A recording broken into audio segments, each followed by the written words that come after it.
exactly what you want to see. Let's run this puppy in, score a touchdown, and tie this game. Life, run for your life, touchdown on one play. Worked on this in practice.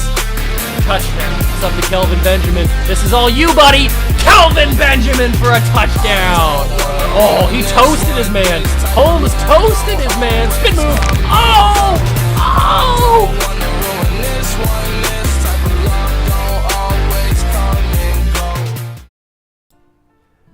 What is going on, everybody? Welcome back to another episode of the NFL Street Chicago Cougars Challenge Mode.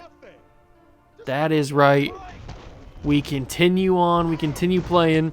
We are taking on the AFC North in this particular challenge mode. I hope you guys are enjoying the series. I hope you guys are having a good time. I'm having a good time. This has always been one of my favorite games. It's always been on my top list of favorite games of all time. It's just a classic. Like, even going back and playing it now, it doesn't get old. Like, it doesn't. Yeah, the games can sometimes be monotonous and the same thing over and over again. Score 36 points, beat a team. Like, yeah, I can understand why it gets monotonous after a while, but that's why you have to spice things up, and that's why you have to do different challenges and steal different actual NFL players and do all that kind of stuff, because that just makes it it adds that little bit of variety and a little bit of difference that I feel like keeps it from being boring. And this is just a fantastic ball from Matt Peterson. I knew that ball was coming, and that was just I don't know how he got so wide open on that one. It's actually pretty crazy how wide open he got on that one. That route, I have found, has just become like unguardable at times. Like 90% of the time, that route is gonna be open. I don't know why. It's not even really that good of a play call. I think it's just the pro pass or whatever it's called. It's not really even that good of a route. Now, there is one thing that I've always been curious about when playing this game, and I've been curious to ask you guys, when you're playing against the CPU, do you look at their play calls? Because I don't. I know you probably don't believe me. You probably think that I look at their play calls, but I don't actually look at their play calls. Great pick by Terrell Owens, by the way. Amazing interception off the deflection. I don't actually look at their play calls. I am completely focused on my side of the screen. I don't even like concern myself with what's going on the other side. I don't know. I guess I just block it out. I got like blinders on or something. I can strictly look at my plays and stuff. I don't even care what they're calling. So I just think that's more fair. Like, if I waited to see what they were going to call, then that would be dumb. So I just pick my play. I know what I want to play, or I know what I want to call, and I just go for it. Now, this game is obviously against the Cincinnati Bengals, as you can see, and the AFC North was a very interesting challenge, because as you can see by this, and Raheem Mostert scores a rushing touchdown with relative ease. He was not even covered at all. Nobody was even close to him. But the AFC North as a whole was very, very interesting, because the Bengals were fairly easy, but then as we got a little bit deeper, it's kind of like how the NFC North was. We got easier at the beginning, at the top of the ladder, but then, oh, what a great forced fumble by Trent Favors, and then Davis Mills was there just to pick up the scraps and get that easy defensive touchdown there. That was just all things went right on that one. And as you can tell, I'm trying out some different routes on the two-point conversion plays. As we get further on in here, as we hit the game breaker here, as we move forward in the video, you will see that I've started to try and get different two-point conversion plays. Now, I think I found a good two-point conversion play that works more so than the one that I had been using in the past couple of episodes. So as we get further along in this video, you'll see it. I may even use it in this episode, or in this game here. I don't even remember. Raheem Mostert with a great Great touchdown here. But this first game against the Bengals, I was trying to call different plays, see what worked, see what didn't work. We got lucky that Chad Johnson actually threw T.O. into the end zone there. That would have been a failed attempt, but since he got thrown in there, that we actually got it to work. So I was trying to experiment in this one because I knew, I mean, we were up 28-0. I assume this is going to be a pretty straightforward game. So I was trying to experiment with different two-point conversion plays so that when we got further along, like in the Steelers or the Browns or the stuff like that, then I would have a solid game plan. And I feel like now looking back, I feel like I have a solid idea of the two-point conversion play that I want to call. I'm just not sure if it'll be consistent.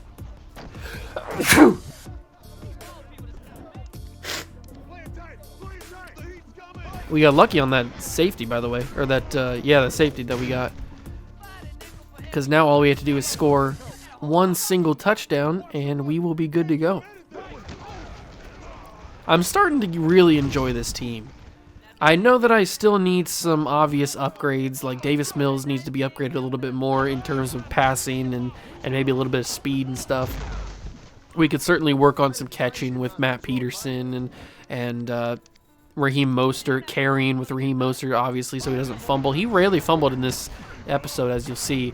But we need to work on stuff. Matt Peterson with a great catch off the deflection. We've been having some great catches off deflections in this episode. You'll see as we get further along, but there were some great catches off deflections that I was actually shocked that we actually got. But on the defensive side, we could work on Trent Favors with his pass rushing, his D moves, and we could work on his tackling, and Kalen Cousins could get more agility and speed so he can come off that edge a little quicker and stuff. So, like, there's obvious things that we can work on as T.O. finds himself wide open. I don't know. I guess the longer you scramble around trying to buy time, it's easier for the wide receivers to find huge amounts of open space. And Raheem Mostert was a yard away from ending this game. He got shut down at the very last second, probably by Corey Dillon, but no, it wasn't Corey Dillon, I don't think.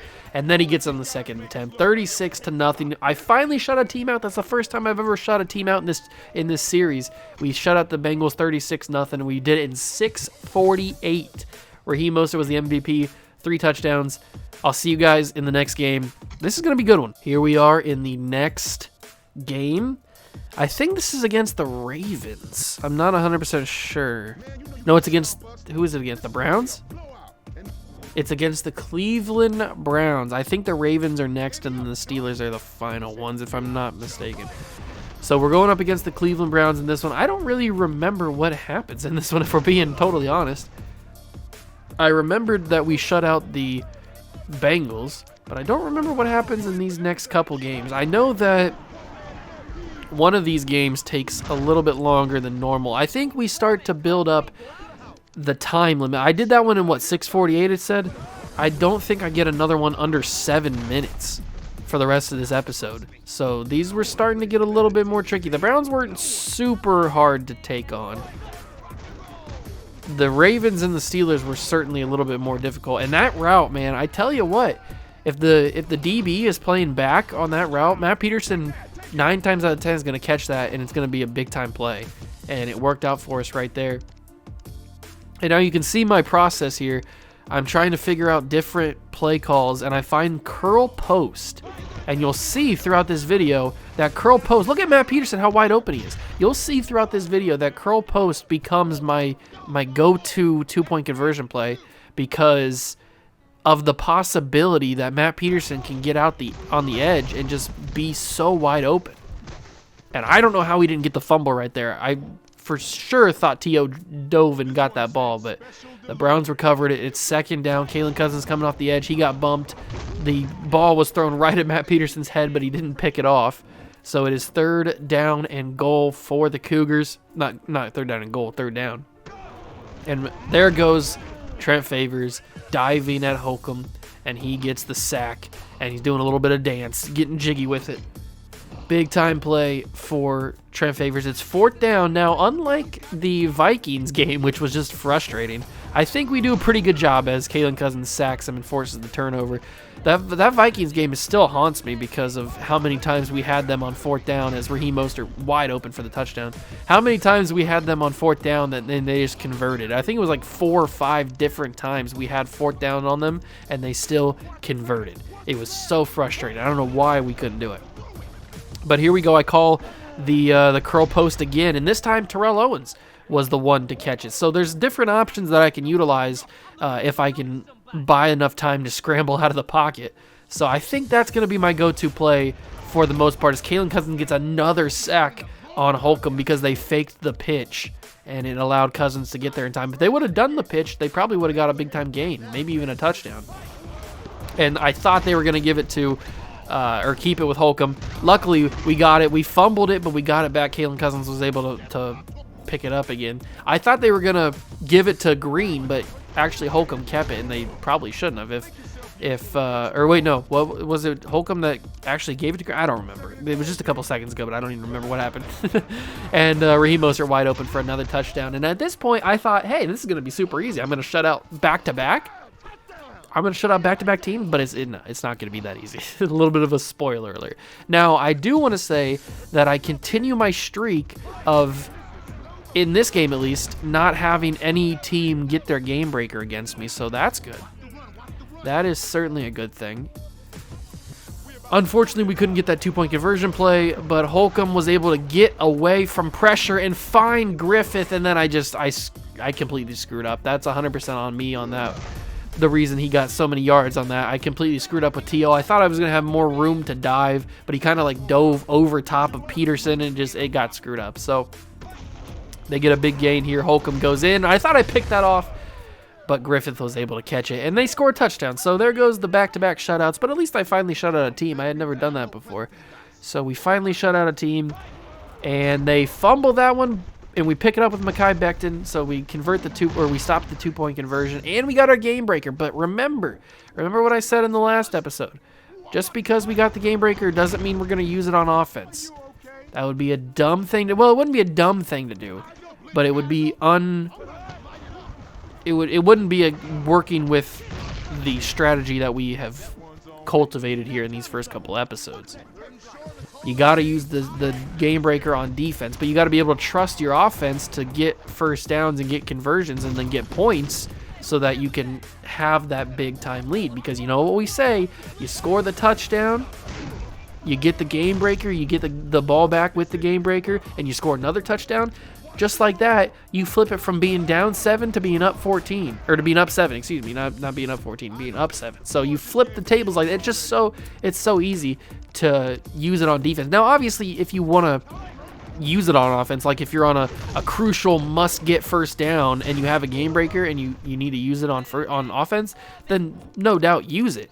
But I'm just saying that the smarter path is to use it on defense for the majority of the time, and we got lucky on that. I was a little bit worried when we got stopped right at the first down marker that we weren't going to get the first down, but then I decided, hey, we got a running back pass and we got Raheem Mostert, who's really good, so might as well go for it, and he got it. But on second down, no more first downs left. Hand it off to Raheem Mostert, get a decent gain. It's an okay gain, nothing crazy. And then we go with Old Reliable with the running back going long and get sacked, which I actually got so mad at. You can't hear me, obviously, because they didn't have any audio going at the time, but I got really mad at that because I had a chance to throw. I just needed like half a second more, and I could have done it. And then I got even more mad because we got a turnover on downs there. So we completely ruined the chance to score and then get the game breaker and then score again. This game would have been over a lot quicker if I would have just, if I would have just scored. But it's not that simple. That ball's going to go get caught, actually, by Henry. Fumble, picked up by Becton, I think is who got it. Yeah, Mekhi Becton's the one to get it. So we get the ball back anyway, but it's just annoying that now we have to go on another defensive possession to try and win this game. And at this point, starting to get a little bit concerned that the Browns defense was getting a lot of pressure on Davis Mills. We were starting, every time I was dropping back, they were just in the backfield diving at me and getting me down. So I was starting to get a little bit nervous. Nothing too concerning, but just a little bit more aware of how the Browns defense was playing at this point. I went for the running back pass again, and somehow Raheem Mostert fell forward and got that ball across the line. That could have been the game ender, but we know how it went. So then I go back to the curl post because this play seems to be pretty good unless you get crazy jumps like that where the guy dives and stops it. So it's 28-6. Browns have the ball. They're about midway to the game breaker, and Matt Peterson dives one-handed. Owens can't get it either. Peterson almost had the interception. I bet if he would have went with more than one hand, he probably would have picked that off. I'm still trying to get used to the whole user interceptions in this game. It's a lot more difficult than I remember. So I'm not the greatest at it. I've done it a couple of times, and most of the times we get interceptions, it's when the AI does it, and I just get credit for it. So I'll take it. And this, I don't know what you want me to do about that. Green just is unstoppable at this point. He broke off one tackle and then absolutely just helicoptered around the other one. There wasn't really much I could do on that one. So I had to let him score. Well, I didn't have to let him score. He did it himself. And then they go down 28-12. They're going for the 2-point conversion, or the 1-point conversion, I should say. And Green was just too much of a powerhouse. We were never going to stop him there. 28-13. One more touchdown wins this game. I was starting to get a little bit more worried about this Browns team. They were starting to build a comeback. Obviously, they're really close to their game breaker. I was starting to get a little bit concerned, a little bit on the concern side. But then T.O. had this. Once T.O. got that play, I was like, oh, we are cooking now. We are in business. T.O. just got wide open on that one. He absolutely toasted whoever was covering him. Raheem Mostert, the run plays aren't working very well on this one. So we go back to the pass, go back to Mr. Reliable Terrell Owens. But Raheem Mostert was the one to do it. Do you see how close that route was to Peterson's route? Oh man, it was so, the precision of the pass was so close. Then Raheem Mostert gets the ball but drops it. I thought we had the touchdown there. Looking back on this now, I probably should have thrown it to Terrell Owens. Maybe that would have been an easier way to get the touchdown. But we do get the touchdown anyway in the next play with Raheem Mostert with the running back pass, which is a very OP play in this game, the running back pass is. Luckily, because the quarterback is usually playing linebacker there, and he didn't get that to go. And I forgot that we didn't get the 2-point conversion. That makes me so mad even now. I went back to my old play, and I shouldn't have. I should have went with curl post. That's probably on me. They're going to give it to Green. And Green's going to get tackled by Terrell Owens. They are really, really close to their game breaker. And honestly, I can't remember if they get it or not. I really can't remember if I don't think they do, but maybe they do. They're going to give oh, it's Matt Peterson. I forgot about that. Matt Peterson. Holcomb went for the style behind the back throw. And Peterson absolutely intercepts that out of the air. And then Terrell Owens is open. The ball gets deflected, but he gets the touchdown anyway. And we survive against the Cleveland Browns 40-13. That was a little bit more of a challenge, but we do survive. That one took a little bit longer. That one took 10:34. That's embarrassing that it took that long. Raheem Mostert MVP again, and now we go play the Ravens, I think. Here we are again against the Baltimore Ravens, I'm pretty sure. And I think this one goes a little bit more smooth than the game against the Browns. I don't know how close it goes, but I think this one's a little bit more straightforward. A great blocking on the very first play of the game, and Raheem Mostert is off to the races. I think that's Ed Reed chasing after him, but he can't catch me. Ray Lewis can't catch either. McAllister can't catch. And Raheem Mostert, first play touchdown, getting a little bit of style in there as well. That's how you want to start a game off. And see, I learned from my mistakes. Although I went a little bit too quickly, and I pressed the buttons a little bit too fast, and we only get 1 point out of it. I didn't click curl post. I went one too quick, and we got a option play or whatever that was. Luckily, it worked out for us, and we got 7 points. So just like that, one play, and we're already up 7-0 on the Baltimore Ravens. We stop Bowler. I think it's Bowler, right? As the quarterback of the Ravens. Let me see when he snaps it. It is Bowler. And he's in the end zone. He's going to get the ball away. It's going to bounce off the the architecture and go incomplete. Third down now for the Ravens. They've got Ray Lewis, obviously, Jonathan Ogden, Ed Reed, Chris McAllister, Bowler, who gets sacked on the play, picks up by Trent Favors. I thought we weren't going to pick that up for a second, and he picks it up in the end zone, so we get the touchdown. 13-0. We go back to the new play, the new meta, curl post, and it's there. Big time play for Matt Peterson. Just like that, we're up 15-0 on the Baltimore Ravens. It couldn't have been more easy. It couldn't be easier for us. Kalen Cousins rushing off that edge. Bowler runs to his left. The fumble, but he gets lucky and goes out of bounds. We could have had another play where we got a turnover and got the ball back in favorable field position, but they got lucky, got a good bounce. This Ravens team is really good. And Bowler gets that away. McAllister somehow catches that. Luckily, Owens was there to get the sack, or not get the sack, get the tackle. I don't know how Bowler even got that off. And yet get it to McAllister. But they have 1,000 style points, and they give it to Jamal Lewis. And Jamal Lewis, I will tell you, Jamal Lewis was a problem in this game. You may think that Jerome Bettis or Corey Dillon were problems. You'll see when we get to Jerome Bettis how much of a problem he was. But Jamal Lewis was a monster in this game. He just would not go down. See, look at that. Like, he was just such a problem. And they went from having 1,000 style points to having 31,000 style points on just like one drive. Because Jamal Lewis just was an animal.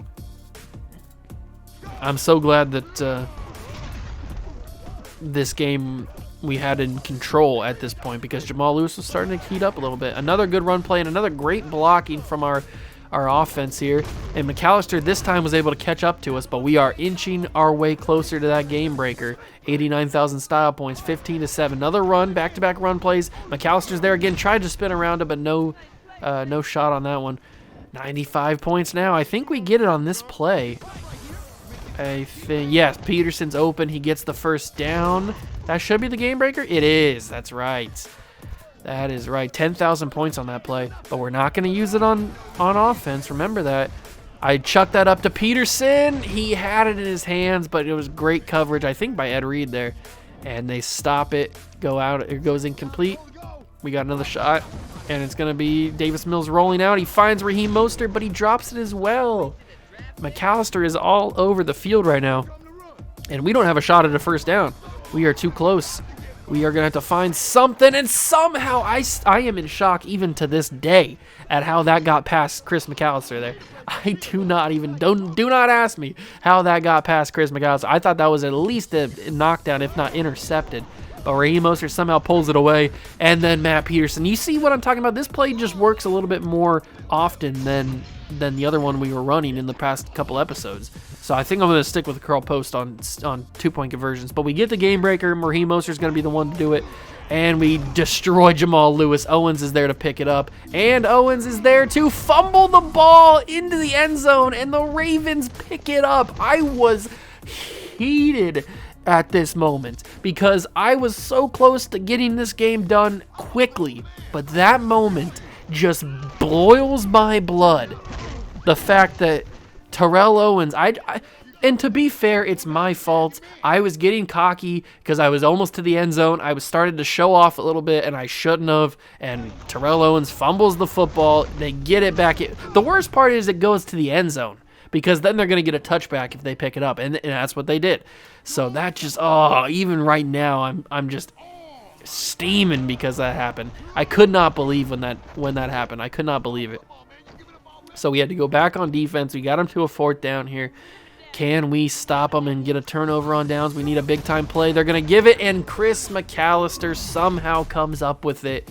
I tried to intercept it with Matt Peterson, but like I said, I'm just not great with the user picks right now. I'm not getting the timing down as of right now. I need to practice a little bit more.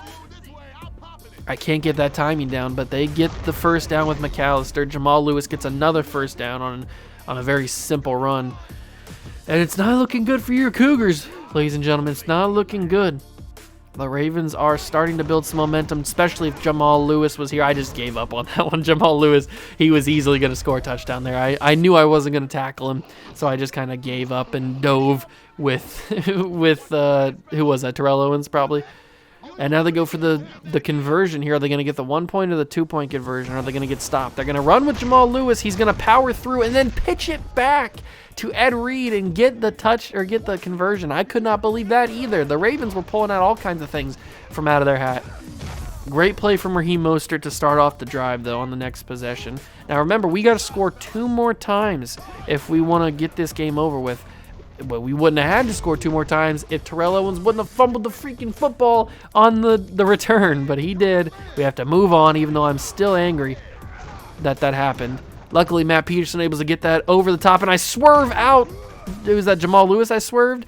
I couldn't believe it. That was all me. I was getting a little sticky on the sticks, if you know what I'm saying. So here we are right at the goal line, and Raheem Mostert just pushes it through with one of the more OP plays in the playbook, which is the running back pass. It is 29-14, going back to reliable curl and post. Let's see if we can make it 31-14. Who am I looking at? Peterson, he's got it. I'm telling you, this play might be it, ladies and gentlemen. I think I might have finally found the 2 point conversion play I've been looking for. It works a lot, and I've got different options too. And Jamal Lewis gets another big-time run. We hit him up against the wall. He fumbled it, but McAllister was right there with him, and he gets the ball and continues on forward for a couple extra yards. That made me even more mad. This whole game against the Ravens just made me super upset because just all the things were going against me for some reason. I don't know why. Just everything was going against me. It's like the universe didn't want me to beat the Ravens, but I was, or they didn't care if I beat the Ravens. They were just making it difficult for me to beat the Ravens. But luckily, somehow I fought through because, Jamal Lewis, he's just a monster. Jamal Lewis has all of their points. He has literally all of their points, except for Ed Reed has 1 point because he got the conversion on the last drive. So Jamal Lewis literally has every single point. He has 20 points right now, or 19 points, I should say. Make that 20. Jamal Lewis has 20 of their 21 points. He scored them all. And it's 31-21. We just need to put the ball in the end zone one final time. Great blocking from Terrell Owens again. Great spin move from Raheem Mostert. And at this point, I'm like, just go, Raheem. Just go as far as you can. Ed Reed was able to catch up to me. That was a terrific spin move, by the way. Put him in the dirt. And then we go to the old reliable. Look how open Matt Peterson is. Has that play always been that open? Has Matt Peterson always been that open? I don't know, but I found it, and I'm glad that I found it because it works a lot. 37-21. We get out of there against the Ravens, 8:30, and now we go to the Steelers. Raheem Mostert MVP for the 3rd straight time. Here we go, the final game of these post-com highlights. I'm ready for this game. Let's do this. Taking on the Pittsburgh Steelers. Now, I said earlier in the game against the Ravens how Jamal Lewis was so dominant, and you'll see later in the episode how if Jerome Bettis was dominant or not. Jerome Bettis in this game, he had some moments, but he was not really the problem in this game. The problem was mainly us, I think, in this game. I think we kind of hurt ourselves a couple of times. Great play again by Matt Peterson. I'm finding some plays that I actually really like.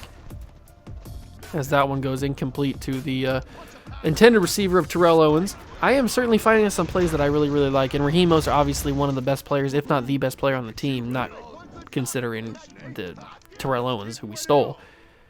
Players that I created, probably is Raheem Mostert the best player. And there we go, targeting him again, and he has enough speed to get by and get the touchdown. So we score again quickly. We can score a lot of points. It's our defense that kind of struggles at times, but we can put up points with the best of them. Going back to curl and post here, and this time you see I had Terrell Owens that time. See, they locked up Matt Peterson on that route, so Terrell Owens happened to be open, so I hit Terrell Owens. That's the beauty of that route, or that's the beauty of that play. And they give this straight to Jerome Bettis. He runs over one guy, gets tackled by the ankles on the second time. And the Steelers have the ball 2nd down. I am a little bit worried about future ladders because... Ooh, that ball, I couldn't remember if that got picked off or not. No, it got caught by Hines Ward. That's right. I was angry at that one, too. I got angry a lot during this gameplay. Just a lot of stuff that was annoying. It wasn't like the worst things in the world, like fumbles or tip passes that get caught again by the offense and stuff. So just little things that are annoying, just like, it's just little frustrating stuff.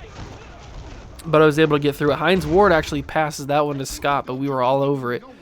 And like I was saying, I'm getting a little bit worried about these upcoming ladders because the first these past 2 episodes have been a little bit difficult. I mean, that Browns game, you saw that I was struggling there a little bit, and the Ravens game I struggled a little bit, and the Steelers game I'm pretty sure I struggled a little bit in this too. So like these obviously I shut out the Bengals, so they weren't much of a problem. But Hines Ward wide open there on the 4th down plays. I don't know what it is about us on 4th downs.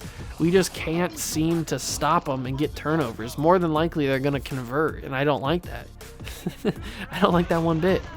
And you may have noticed I haven't really talked about it at all, as Jerome Bettis just completely runs over everybody there, get right to the goal line. But I haven't really talked about it at all. You may have noticed that I exclusively have picked lockdown defense for my entire playthrough here, as Jerome Bettis scores the touchdown to get the Steelers back within 2. And that's because I was just trying to grind this out and get done as quick as possible, so that these games didn't take forever. So mainly for my sake, but also for your guys' sake, for entertainment's sake. So I was just clicking through with lockdown the entire time. That may be one of the reasons why our defense isn't the greatest. Maybe I should take a little bit more time, slow down a little bit, and actually choose my different plays. Because we saw in the last episode that running those zone plays actually worked a little bit of the time. So if I just slow down that route, man, I am so happy that I ran that, or that I found out that route gets open a lot, because Matt Peterson is going to be way more involved in the offense if we're calling that play. I don't know why it gets so open, but it just does. But like I was saying, like last episode, we saw that the zone plays and the blitz plays, they work a little bit too. So I mean, I really do need to be more creative in my defensive play calling, but this one I just wanted to get through these with the quickest amount of time and make it as entertaining as possible for you guys. So I just kept going with the lockdown and stuff. But this episode is very useful because I found 2 plays that are really, really good. I found our new 2-point conversion play, which is the curl and post, and I found that pro pass play that for some reason I never knew got so wide open.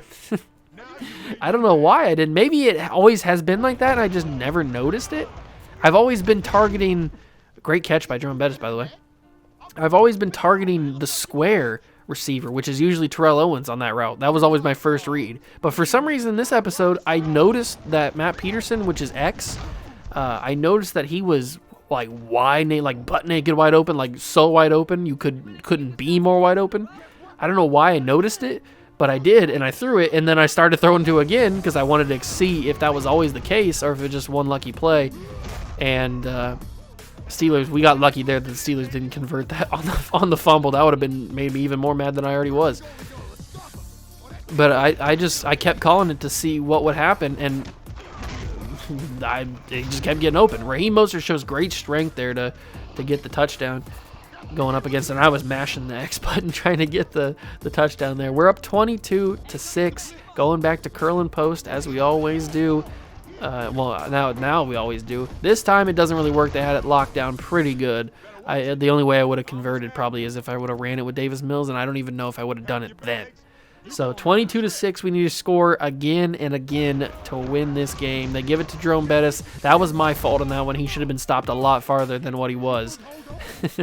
He should have been stopped a lot farther back, but I completely I did like a whole 360 circle around him and didn't tackle him. But luckily, Kalen Cousins gets him on that one. 2nd down for the Steelers. They're down 22-6. They got a little bit of momentum in the game breaker department, but nothing really too amazing as Jerome Bettis breaks one tackle, breaks a second tackle, and he's gone to the races. Jerome Bettis was a problem. Breaks Terrell Owens' tackle even. I forgot he did that. I forgot that play even happened. That gets him a huge amount of game breaker points. Jerome Bettis started to become a problem. He wasn't too much of a threat overall, but there was moments. He had his moments for sure. He got his bag. Jerome Bettis, we got so lucky that we stopped him there. We ran him up against that last wall, and he fell over outside of the end zone, so we got lucky there. Trying to spin. Oh, I forgot that. The dude literally, Scott, I think is his last name, literally just like grabbed my arm and just threw me face first into the wall. That was hilarious. And that one made me mad. I had Matt Peterson wide open, but I waited just a half a second too late, and Scott was able to recover and knock that ball away. But this time, the play works. Hines Ward got fooled, and we were able to get it. And we were just inches, centimeters away from a game breaker. Raheem Mostert gets another big-time run, and he falls forward for the first down. There's the game breaker. So now if we score here, that'll put us at 28. Depending on what we do with the conversion, we're going to go with the all-out, and Raheem Mostert, easy money. I've got some big-time money plays, that is for sure. I certainly have found throughout my play that I've certainly found my go-to plays, my consistent ones, my everyday calls. We don't get that 2-point conversion, but it doesn't really matter because either way we have to score anyway. We would have had to score if we would have had 30 or if we had 28 anyway, so it doesn't really matter at that point. But we do get our game breaker to call. Raheem Mostert's the one to do it, and that's going to be Jerome Bettis. That's going to be a fumble. That's going to be a pickup for Kalen Cousins. He's going to try and return it back. He can't, but it's 28-12. They do have really close to their game breaker, so we got to be careful here. But luckily for us, Matt Peterson is a god, apparently. And that route just has become elite. And we're going to go to one of the most OP plays in the entire playbook, which is the running back pass. And Raheem Mostert is able to get it, but it's not over yet. We got to go to old reliable curl and post. 34-12. Can we do it? Davis Mills to Matt Peterson. Somehow that gets to go, and we beat the AFC North division, except for the All-Star game, which is what you will see right now with the actual live commentary. I hope you guys did enjoy. 8:45 is what it took for us to get there. Raheem Mostert, straight sweep, 4 for 4 on the MVPs. I'll see you guys with the live commentary. We now take on the AFC North. That is right. The AFC North All-Stars are up for grabs here. The finals of this ladder is ready to go. I hope you guys are excited. Let's get right into it. We got to pick our team. As you probably have noticed, and I've probably talked about this already on the post commentary, I think I have figured out a lineup that works for the team that we have currently as we take on them in the Legends Park. I think that dropping Jeff Sewell for Terrell Owens is a much better move, as I forgot to change this lineup. So we'll just do it really quickly. We'll move you there. We'll go to defense, and we'll move you there. All right, perfect. So I think the lineup that I've chosen right here, as we get absolutely dominated on the first carry, I think the lineup that I've chosen here with Terrell Owens instead of Jeff Sewell is going to be more productive in the long run, mainly because, oh, what a catch from Matt Peterson right there. That play seems to work really, really well. It doesn't work all the time, depending on what that safety does back there, but it does work a majority of the time. But, like, just Terrell Owens is just a much better player, obviously, than Jeff Sewell is. So having him on the team more often than having Jeff Sewell on the team is just, I feel like it's going to work out better in the long run. And as you could have as you could tell by the first 4 games, as Raheem Mostert scores a really good touchdown there. As you could tell by the scores and the ways that we looked really good against the 4 AFC North teams, Terrell Owens in this roster, in this lineup, works really wow. We had an interception from Ray Lewis. But Terrell Owens and this team works really, really well together. So I think it just fits better than Jeff Sewell. Plus, he's faster than Jeff Sewell is. So playing that safety spot just seems to work out pretty well, I guess. I got to not talk as much about the team, and I got to focus on actually playing this game, because when I'm playing, I don't know if you guys know this or not. Obviously, you probably do because it's post-commentary, so it kind of tells you itself. But when I'm playing the actual 4 division games, I just sit and I like don't talk, I don't commentate, I don't do anything, and then I just focus on the games. So if you ever notice that I'm not playing as well as I do against the All-Stars, if I'm not playing as well against the All-Stars as I played against the actual division teams, it's because I'm more focused on commentating than I am on actually playing the game. When I'm playing the actual game, I'm not talking or anything, so I'm just going to give myself a little bit of an excuse just in case something bad happens. So you got to always have an out. Always got to have an out. Oh, we got the pitch off. Some of these games have been pretty frustrating. Not in terms of me losing, because I didn't lose this entire time. I swept through the AFC North, and now we're in the All-Stars, as you saw. But just some of the plays that happened in here, some of the fumbles or like incompletions or turnovers, just stuff like that just was kind of frustrating to me, and I didn't really I didn't really like it, is basically what I'm saying. It was just annoying, some of the things that happened. And Corey Dillon's going to run through a couple of guys and score a touchdown. This game is now tied. Can we stop him here on the 2-point or the 1-point? It's going to be a 2-point. Luckily, Trent Favors was there to stop him. All right.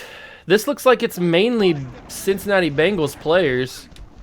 There's at least 3 Cincinnati Bengals players on this All-Star team. I'm not even sure really how many. I know the quarterback is the Steelers quarterback. That's going to be Matt Peterson. That route just, I don't know if it's always been that good, but I've noticed in this run through of this ladder that route always gets open. Well, no, I shouldn't say always. Oh, that was lucky. That was super lucky that we broke that tackle there, and Ray Lewis just dove the complete opposite way. But that route, that pro pass route, I don't know why. It just, Matt Peterson on the X route just always gets open. And that time the 2-point conversion works, and it's 14-6. But we only have a 19,000 point lead over the All-Stars on a game breaker. They're going to pitch that to Dillon, but Matt Peterson's there to shut that down quickly and with authority. Big time play from Peterson. Let's see if we can get him here on 2nd down. It's going to be Trent Favors. I dove back there. Peterson with the interception. Matt Peterson has been the MVP of the episode. Oh, my God. Matt Peterson has been the MVP of this episode so far. You guys saw some crazy plays from Matt Peterson during the post-commentary, and he has just continued to dominate now. He has been amazing this game. And let's see if that route opens back up. It does. Peterson for the 2-point conversion, 22-6. Just like that, we switched we completely flipped the tables. It's 22-6. We have all the momentum and a possibility of a game breaker if we could have knocked him down on the ground there. Peterson picked that off. I suck it. Oh, but a fumble, and Peterson recovers it. What is happening? I suck at user interceptions in this game. I can never figure out the timing, and so that's why Hines Ward was able to catch that one. But luckily, Terrell Owens, and that's another thing why Terrell Owens is a better player overall than Jeff Sewell, because he has more hit power, more tackling ability, as Raheem Mostert just continues to dominate this game and this series in general. It's crazy the quickness that you just like. It's just like a snap, and you can turn the tables. It's crazy sometimes. And we're going to stand here, throw with Matt Peterson, or throw with Davis Mills to Matt Peterson. And now we have the game breaker, which we're going to use on Kalen Cousins. And hopefully turn this ball over on the first play. We have yet to face a game breaker on... Oh no, that was my last chance. Are they really going to score on my game breaker? They're really going to score on my game breaker, aren't they? Wow, that's the first time I've been scored on by when I have a game breaker in this series. That's upsetting, I will tell you that much. I don't know how Corey Dillon got so open. Somebody get him. Yes. No. Who's got it? Who's got it? Who's got it? What? There was like 4 different fumbles there. I don't know what happened. Well, that sucks that they scored on my game breaker. That's kind of deflating when you get scored on with a game breaker. But as I was saying, you have yet to, in this game at least, or in this ladder, I think at all in the challenge, as Matt Peterson's wide open. Oh my God, he was so close. How did the recovery speed of, who was that? Was that Hines Ward? I don't know who it was, but the recovery speed was unmatched there. Raheem Mostert bouncing off tackles, getting the first down and more. But this play just gets so open. Oh, what? How is that a fumble? Come on. That guy... Ugh. The animations in this game, man, it's just because it's an old game. That should not have ever been a fumble, but whatever. I'm going to chuck that deep to Matt Peterson. He gets tackled. All right, we got to go with something more creative here. They're starting to figure it out. Let's go with the go long play. This one usually works with Raheem Mostert, and it'll work again. Oh, I screwed it up. Terrell Owens was going for it. I thought I turned into Raheem Mostert. There, but I didn't. I turned into Owens. He was already going for it. I got to chuck that up. Somebody's got to go get it. Wow, the All-Stars have completely flipped this game on its head. That touchdown on the game breaker has completely changed the game. They scored the touchdown on it. Oh, how did I not tackle him there? They scored the touchdown on it. They stop us on our next possession. All we need is 6 points, and we win this game. We just need one touchdown to win this game. And it looks like they're going to probably score. Unless Owens can pick that off. Okay, I'll take it. I'll take an incomplete pass. But if they score here, then they get their game breaker most likely. They'll use it on defense. They'll get the ball back. Then they'll score again. Corey Dillon's just been a monster. I tell you what. Corey Dillon has been such a problem. It is unbelievable. He wasn't that much of a problem. Oh, thank God. We survived. He wasn't that much of a problem in the Bengals game. As you saw, we shut out the Bengals. So he was not much of a problem at all. Oh, no! Yes, thank you. Raheem Mostert fumbled for the first time, I think, in this entire run. This episode. And it had to have come then. Throw that to Peterson. Terrell Owens makes the catch. Something that Jeff Sewell might not have been able to do. That's another reason. Yet another reason why Terrell Owens is in this position and not Jeff Sewell. Owens, somebody, I need to make a spot. It's Peterson. Oh no, Owens, somebody. We gotta get those catches, man. We gotta get those catches. I guess we trust Raheem. He broke the tackle. Raheem Mostert gets up close to the first down marker. Trusting Raheem Mostert, man, is crazy. Throw that quickly. That's Owens, but he dropped it. Terrell Owens dropped it. I cannot physically believe that. Owens rarely drops anything. There's Mostert. He's going to hold on. Get the first down. Thank you, baby Jesus. I just want to get this one over with. Oh, here it is. What great blocking. And we survive. 36-18. That was a struggle. I don't like that was that much of a struggle, but we do it in 10 minutes and 19 seconds. We were able to score the record 226,000 style points on the field. This must be our records for the things. I don't know. But Raheem Mostert, once again, the MVP. 3 rushing touchdowns, 2 receiving, 1 sack, and 1 tackle. Corey Dillon was a menace. A menace to society. But that should do it for... Yes, it does. We're going to the roof in the next episode. And we've got, congratulations, you have defeated your AFC North rivals, have earned yourself 800 challenge tokens, and have unlocked the Executioners team. Choose the next division you wish to unlock. What's the Executioners team? Well, we're going to go to the NFC, or the NFC South, yeah. We're going to go to the NFC South and unlock that one, because that's the next one in line. Then we have the AFC East as the one after that. So in 2 episodes we will play in the warehouse against the AFC East, and then we will play next episode we'll play the roof. But what is the Executioners team? I don't know what that is or why we have it unlocked. How do I find out? Is it a logo or something? I don't know what it is. These ones we have yet to unlock. There's a lot of cool ones that we could unlock. I am confused. If somebody in the comments could tell me what the Executioners team is. It's not a logo, I don't think. I don't know. I got no clue. Oh, whoops, I didn't mean to change the logo. Where's the penguin at? We'll go back to the Penguin really quickly. There he is. Okay. So if somebody could tell me what the Executioner's team is, I'll be glad to find out. How much is it to steal another player? I'm not sure who we want to steal. I think we want to steal Randy Moss, but I'm not sure if we should or not. So it's 760 points to steal a player, and we probably would steal Randy Moss. Although, would stealing 2 wide receivers be too much? Because we could, Obviously, we'd want to steal Ricky Williams, too. Maybe we should try and steal Ricky Williams before we play the AFCs, because we already have it unlocked. And we have a lot of points. Maybe we should try and steal Ricky Williams.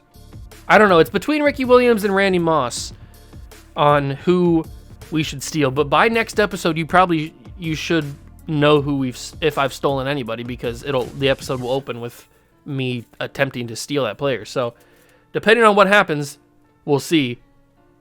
But that's going to do it for this episode. Thank you guys so much for stopping by and watching. Smash that like button, subscribe to the channel, join the Juice Club. I'll catch you guys in the next one. Peace.